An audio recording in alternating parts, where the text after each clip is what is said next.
The Events at Black Tor by Roy Clarke.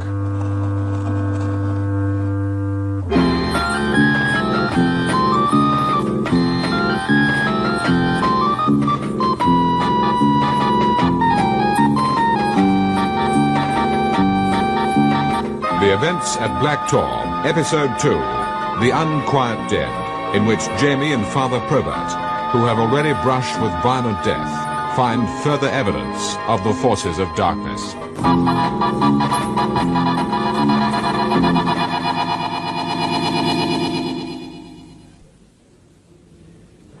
The jury's soon made its mind up. I can't see why not. Well, maybe so. Have you decided on your verdict? We have, sir. Would you tell the court what it is?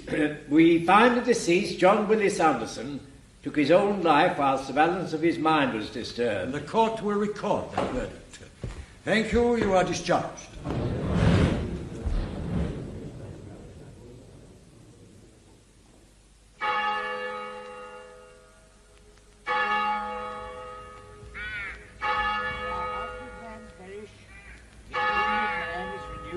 By day. Our light affliction, which is but for a moment, worketh for us a far more exceeding and eternal weight of glory. While we look not at the things which are seen, but at the things which are not seen. For the things which are seen are temporary, but the things which are not seen are eternal. I somehow expected Father Probert to be taking the service. Well, Rabbit wasn't a Catholic, apparently. So it'll be one of his demarcation disputes. I wonder why he became involved, then. Association of ideas, I expect. Our own Vicar's a bit too rural England for the psychic phenomena. There aren't many here. Oh, I expected more. He wasn't exactly local boy makes good, but he must have had lots of cronies. I mean, why aren't they here? Perhaps too scared to come. Oh, give over. I mean, why should they be scared? It's a queer business. All right, so it's queer, but it's not as weird as all that, is it? There's an atmosphere here you can cut. That's a funeral, love. Any funeral. It'll be different back home over a cup of tea. I suppose so. Is that poor woman his sister? What? Oh, yeah. I wonder what she thinks of it all. It was hard to tell. They call her Daft Maggie. She looks so thin. Oh, well, it looks as if it's all finished now. I'm going to wander over there now they've gone. I'll come with you. Well, I'd just like to, well, you know, throw a handful of dirt, that's all. Just a gesture. You're lovely, Ripley, aren't you? It's a kind gesture.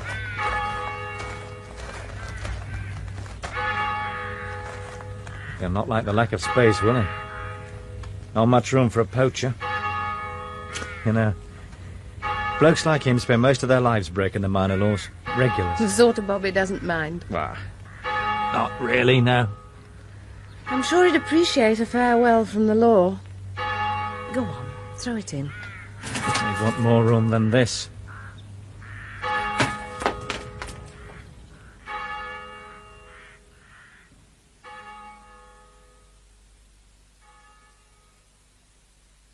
You see? I told you you'd feel better. Yes, I do. Of course you do. You can't go all extrasensory perceptual in a police house. It's against nature. It's probably against police regulations too, come to think of it. Conduct prejudicial to good order and police discipline. Do you want another cup? No. Next time I had a ride outside. I've still got a beat to patrol. I'll have the natives going berserk, brewing their own ale and nicking each other's sheep. Maybe that's why they weren't at the funeral. They're careering up and down the hills in some wild, sensual frenzy. Oh, yes. I can just see that round here. Madly gay they are round here. I can't even remember a smile. Will you be long? Oh, a couple of hours. Well, I ought to have a ride as far as Craddock's Edge. I mean, somebody's got to tell them Queen Victoria's dead. Oh. From Police House, Scarpend. Oh, hello, Sarge. What, tomorrow? Well, I wasn't, but I will. Afternoon? Yeah. Yeah, of course I don't mind. It'll get me off the prairie for a bit. As long as you don't mind sheep dung all over your office liner. Yeah. Yeah, OK. Yeah, will do. Bye. What was that? Oh, he's got to go into DHQ tomorrow. Wants me to cover for him at the station for a couple of hours. Oh, you are an up-and-coming, bright young thing. It'll be a change. Hey, look, I'll have to go. Well, that's not a police bike. It's Father Probert. Oh, Lord. That medieval rig out on a motorbike. I don't know what he's like on the collections, but he can certainly beg the transport. He's coming in. Enormous, isn't he? You know, I sometimes feel a bit conspicuous in this outfit, but compared to him, I'm CID. Well, don't just stand there. Help me clear away. Put these over there. Come on, move. You know, he's trouble, is this bloke. With the best intentions in the world, he's trouble. Hello, Father. Hello, lass. Is that policeman of yours at home? Come in. Yes, he's in. He's through here, Father. Jamie's in here. Good day, Moss James. Ah, Father. If it's me that's making you fidget, you can pack it in. There's nothing up these voluminous sleeves. Oh, sorry, Father. Well, sit down. Will you have some tea? Yes, I will. Good. I shan't be a minute. It's made. You were at the funeral? Yeah. Yeah, there weren't many there. No, there wouldn't be. Well, I thought you might have been there. About the time they were burying him, I was saying a mass for him. That makes me a well-wisher, if not exactly a fully paid-up member, no? Yeah, I suppose it does. Did you wonder why there was nobody there? I did. Ah, good. The sugars are there, Father. Thank you, lass. If Rabbit wasn't a Catholic, how did you become involved, Father? When I was a lad, my family used to holiday not far from here. We did odd jobs for my father. He taught me how to snare. After I took my vows, of course, we lost touch. I'd nearly forgotten him. He traced me through my family, and he came to see me. And that wasn't easy for him. Expert as he was round here, the rest of the world was a bit overpowering for him. He couldn't read or write, of course, and if you can imagine, it took a bit of determination. Well, he found me. He had a drink and a bite to eat, the usual embarrassed reminiscences, and then suddenly he was telling me this incredible story. I didn't have to prompt him. I sat there and it poured out like lancing a saw. His old accent got thicker and thicker, and his stained old teeth kept reappearing, and I've never doubted his sincerity for a minute. Nor did I suspect his sanity. So what could I do but believe him? And you still do? Yes, I do. How much did Rabbit tell you? I mean, what exactly did he know? He knew that there was a group operating in this area and performing hellish ceremonies. A few he'd seen himself, others he'd heard of. He knew why old Walt had been murdered, and he knew why they'd taken the head. He didn't know who they were? No. It's very little, really, isn't it? Until you realise that the great big fact is to know about them at all. This is the thing they can't tolerate. They depend so much on secrecy. Rumours they might welcome as providing the right climate of fear, but definite, concrete knowledge of their activities they can't permit outside the group. Can I read you this? One of the indictments against Susan Barker was that she feloniously did take up a skull out of a certain grave in the burying ground of the parish church aforesaid, being part of the body of a certain deceased man lately buried there, with intent to use the said skull in certain evil and devilish arts. When was that? 1616.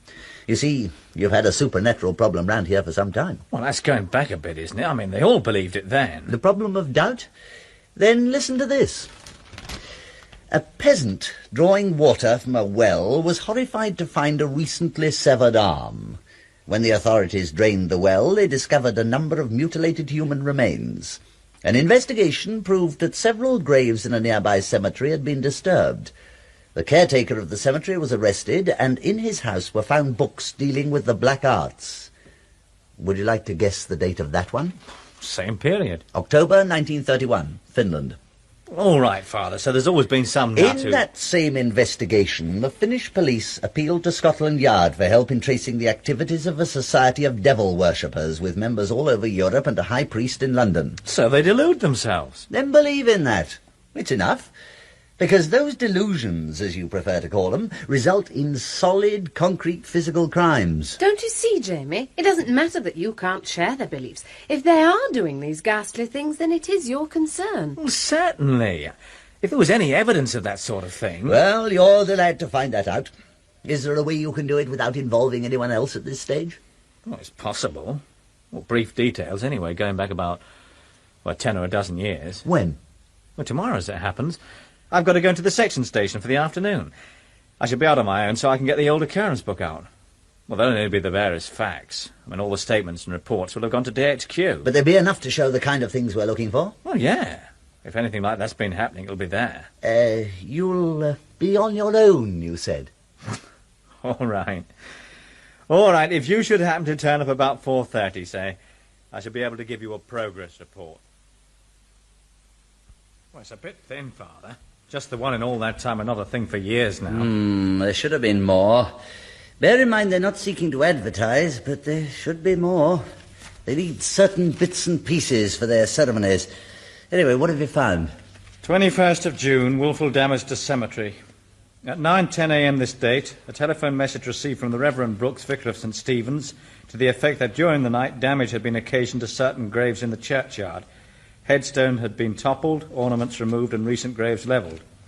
PC 412 Riddler and PS 390 Waters to the scene. Apparently no one was ever convicted. What about the two officers? Riddler's retired, Waters posted. That's handy.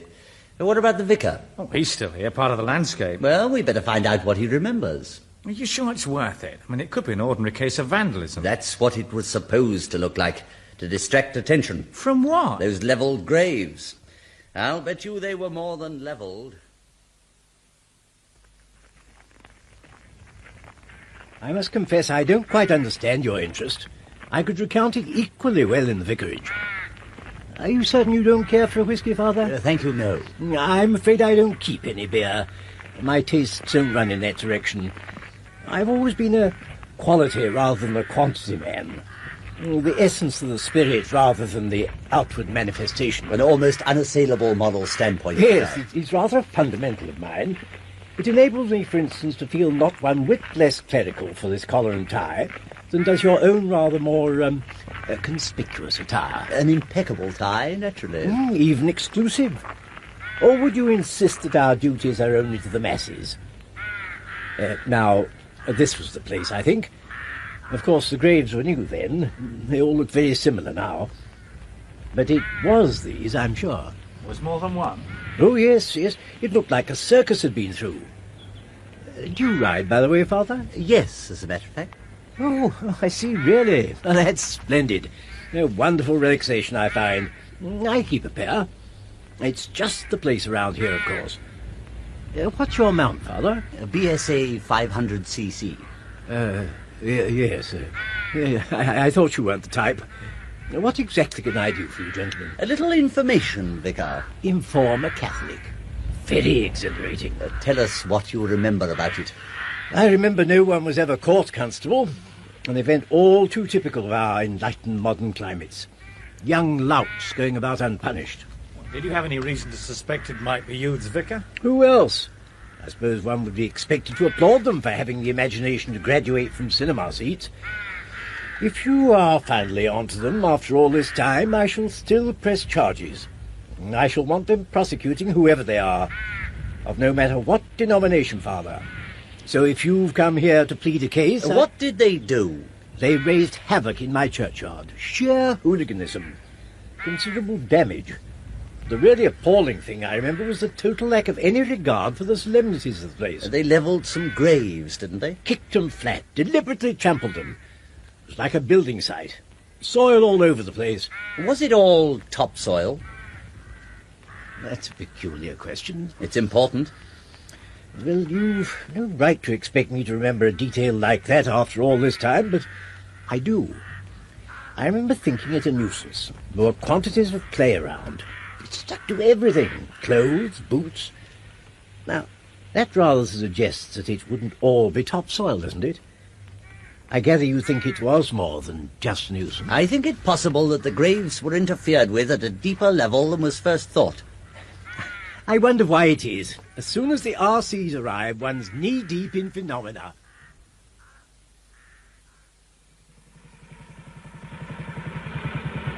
I still don't see what makes you so sure. The date, Jamie, 21st of June. The following night is a big one in their calendar. The night of the Spring Festival. It calls for something special. I'd stake my life one of those graves is empty. It's still no good asking for an exhumation order. You've no real evidence. I agree. Besides, we're not sure exactly which grave. What now, then? So, you're with me. Welcome aboard, Jamie. It's up to you for a while now. A matter of finding their trail. Well, back to square one, then. I'd like to retrace Rabbit's movements on the night he died. It's still unofficial, mind. Absolutely no grounds for taking up police time. Oh, don't spoil it. You're sounding like a Protestant again. It's all yours. You're the expert at this stage. Where do we start? Rabbit's sister, tomorrow night. I've got to return some of his effects anyway. Tomorrow, then.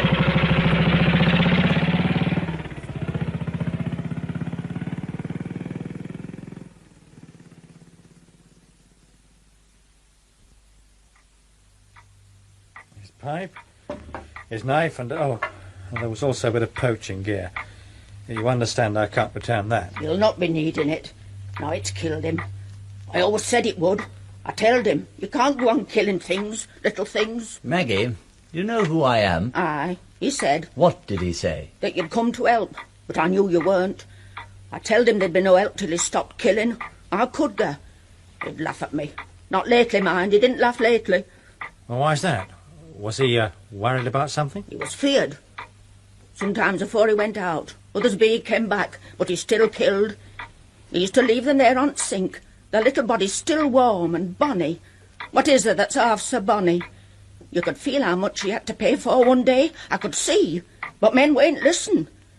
The night afore he died, out there in the lane, I saw his funeral. But he wouldn't listen, and so he's dead. Choked with his own snare. What will you do, Maggie? Stay here. With me cat, like old daft women's supposed to do. She's soft. With me any road. And if I watch her, she won't be killing. Not if I watch her. If I'm careful. You're a gentlewoman, Maggie. Bless you for it.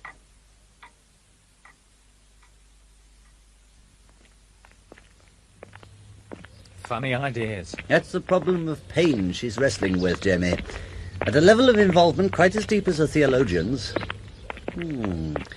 She'd seen the fear in him, obviously. She'd seen all sorts. What was it? On the night afore he died, I saw his funeral. Yes, that was strange. She didn't appear to be given to visions. Well, at least she settled one thing. We know Rabbit never reached home after he left the grave. So somehow they got him between the pub and here. But how? He must have been on his guard. Anything suspicious and he'd have disappeared. He could move like a shadow. It would have to be this lane, if anywhere. They'd have to allow for some sort of struggle, however brief. It's the only safe spot between the cottage and the pub. They'd use a vehicle. Or would they? Well, this bogey element puts me off, Father. I don't feel confident with the normal thought processes. What can you rule out with this lot? I mean, for all I know, you could be telling me that they took him off on a broomstick. You just provide the detection spot. I'll handle the supernatural when it comes. Right, then. Well, a vehicle. Now, I don't think they'd follow him. He'd notice. No, they'd wait. Here in this lane. It's narrow, so that should mean at least one wheel on the grass verge. Well, it's been a bit dry lately, but there still might be a mark. Look, you take that side, I'll do this. What are we looking for exactly? Well, anything. Any mark at all. Just give us a shout. The trouble is, it'll be dark soon.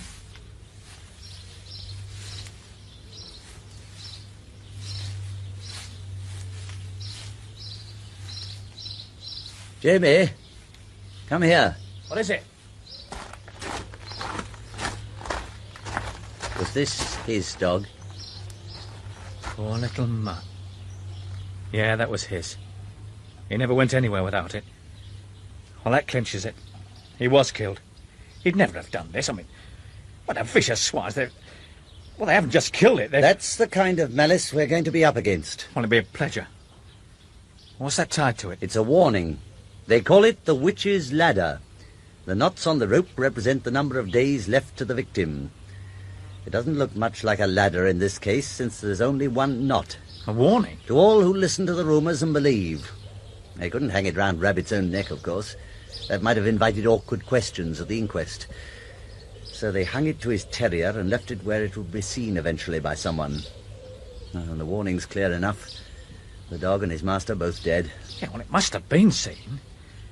I wonder why no one's reported it. To you? They wouldn't go near you, Jamie, not after this. Aye, they're a close lot anyway. You can't drag things out of them. I think the woman may have told us something. Oh, Maggie? Yes, more than we thought. I think she saw them. the night he disappeared. I think she saw them in the lane here waiting. Though, of course, she wouldn't know what they were doing. You mean the night before he died, I saw his funeral? Yeah. Yeah, but she said the night before he died. Now, did she? Or did she mean in her dialect, on the night he died before he died?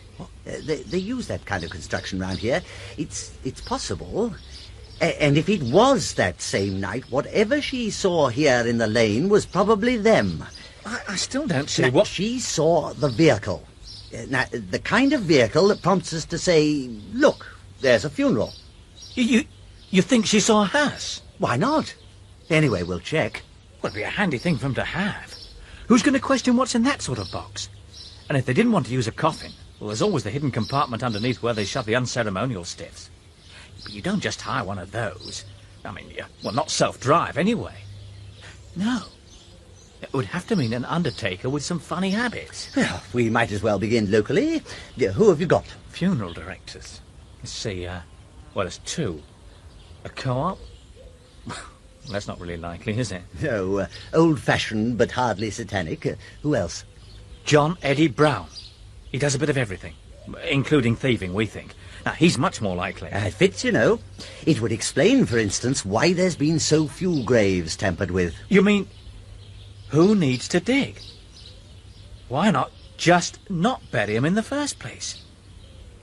God, this one's looking at all right. Count me in for my turn on watch. Well, you're going to lose some sleep, Father. I think it'll be his night journeys that will repay our interest. We're all going to lose sleep till this thing's over. Well, come on, then. Look, we'll have another word with Maggie. If she can lend us a shovel, we can bury this dog. I daren't get too close. As long as we don't lose him. I must say you're well disguised. This rattletrap seems very unpolice-like. It's warmer than that damn bike. Thinks. Where's a rising young policeman going to get a shabby van like this? I have my contacts. Hey, look. He's turning right. There's not much out that way, either. He's going somewhere, and with a coffin. Oh, I'm just grateful for the break in monotony. I was looking forward to another wasted night watching his bedroom light go out. It might still turn out to be legit. Which is more than can be said for our little outing. Don't you believe in lights, or is this just another novel feature of our carriage? Don't chicken out at this stage, Father. It's a good job we're off the tourist routes. And mind you, they do tell me there was a car through here last March. Aye, there it goes. What is it? It's the entrance to a one-time stately home. It's an old folks' rest home now. Private affair, very plush, they say. For the aged and well-heeled, who also die, apparently. Just the same as the poor folk. Don't give you much encouragement, does it? Look, I'm going on past. We'll wait on the other side, then assuming he'll be going back the way he came, well, he's not likely to see us. I think we're wasting our time anyway. It's probably a straightforward no-monkey business trip. This time, we'll try again.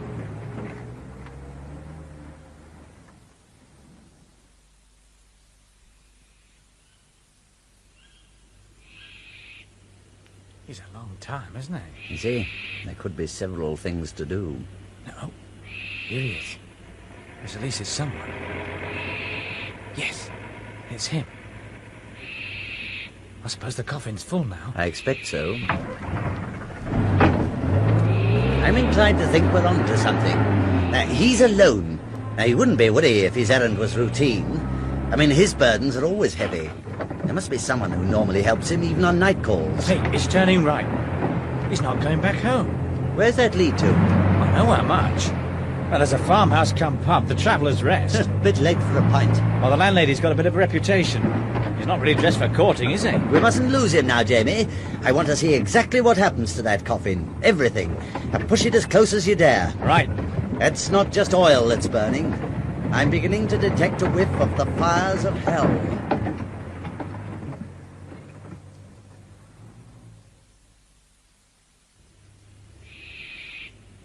The hearse is in that barn affair.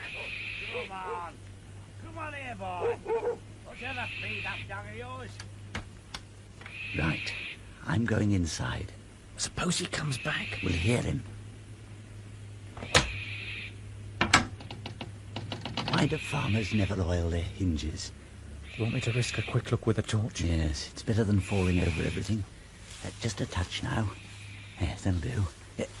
Here, mind that petrol tin. least the coffin's still in the house. Yes, but what's inside the coffin? Do you think they've... They were in here quite a while. They weren't carrying anything when they came out and went into the house. No, but there's more than one door to this place. Now, I want to look inside that coffin, Jamie. Or rather you than me. The Temple of the Holy Spirit, Jamie. Well, not in the films I've seen. Now, give me a hand with this door. Now, if you'll hold it, I'll get inside. I think you'll have to come on in, Jamie. Steady this lid. This is definitely beyond the call of duty. Right. Have you got it? There's only a finger hold. Yeah, all right. I'll raise it when I give the word. Just gently now. Right. Now I'm going to raise it my side. Do you want the torch? Daren't risk it again. No, I'll have to feel in. No. Oh, what is it? Pass me the lid to my side. Yep. All right, I have it. Let go. What was it? What's wrong? Feel for yourself. Put your hand in and feel. It's empty. Yes, but what else? What? It's warm. It's still warm. That was episode 2 of The Events at Black Tor by Roy Clarke.